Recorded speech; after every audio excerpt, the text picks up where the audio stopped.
दोस्तों आज की इस छोटी सी वीडियो में हम बात करने वाले हैं टोमेटो की।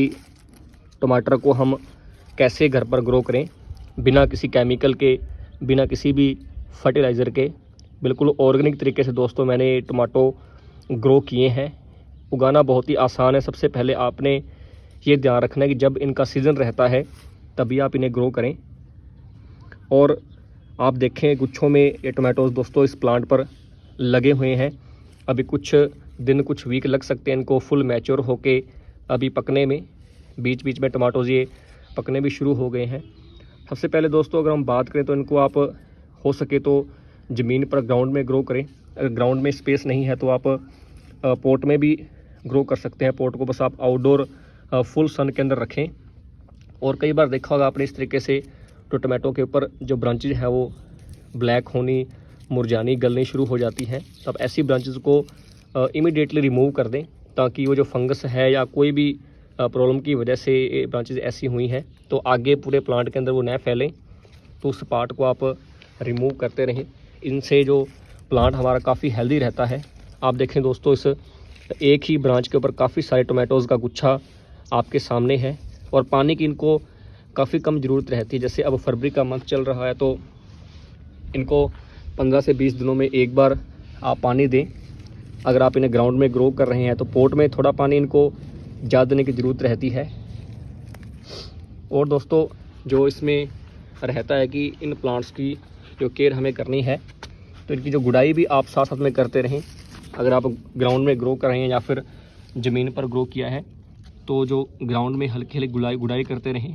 गुड़ाई से इन प्लांट्स की जो रूट्स डीप तक जाती हैं, अच्छे से ये प्लांट्स ग्रो हो पाता है और ज़्यादा जो हमें फल है टोमेटो के फॉर्म में वो लगता है इन प्लांट्स पर। कई बार दोस्तों आपने देखा होगा कि टोमेटोज़ के ऊपर कुछ ब्लैक या फिर ब्राउन टाइप के डॉट्स हल्के से लगे रहते हैं। वो किसी पेस्ट या इंसेक्ट्स का अटैक रहता है टोमेटोज़ के ऊपर। तो जब भी आपको आपके टोमेटो के प्लांट के इर्द गिर्द कुछ स्मॉल इंसेक्ट्स दिखाई दें तो आप इनके ऊपर सिंपल पानी की बौछार भी यूज़ कर सकते हैं। या फिर ज़्यादा अगर अटैक आ गया हो किसी एक ब्रांच पर तो उस ब्रांच को आप कट करके रिमूव कर सकते हैं। या फिर जो नीम ऑयल है, नीम के पत्तों को पानी के अंदर आप अच्छे से उबाल लें तो उनकी आप स्प्रे करें इन प्लांट्स के ऊपर, तो भी वो इंसेक्ट्स या फिर पेस्ट से छुटकारा पा सकते हैं।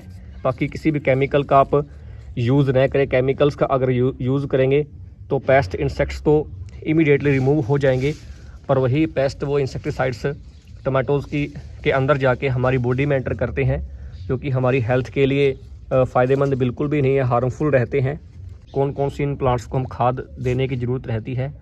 तो जब भी आप इन प्लांट्स को ग्रो करें तो सॉइल के अंदर आप वर्मी कंपोस्ट या फिर जो गोबर की खाद है वो इन प्लांट्स के लिए अच्छी रहती है। उसको अच्छे से आप नीचे ग्राउंड के अंदर जहाँ आपने टोमेटो को ग्रो करना है वहाँ आप मिक्सअप कर दें। और मंथ में या फिर 2 मंथ में एक बार 2-3 मुट्ठी उस प्लांट में और आप ऐड करते रहें। इसके अलावा इनकी अच्छी ग्रोथ के लिए आप मस्टर्ड केक का लिक्विड फर्टिलाइज़र है वो फीड कर सकते हैं।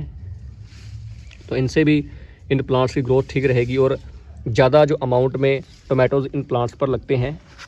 तो ये दोस्तों कुछ बातें थी जिनसे हम बिल्कुल ऑर्गेनिक तरीके से टोमेटोज़ को हम घर पर ही ग्रो कर सकते हैं बिना किसी केमिकल्स का यूज़ किए।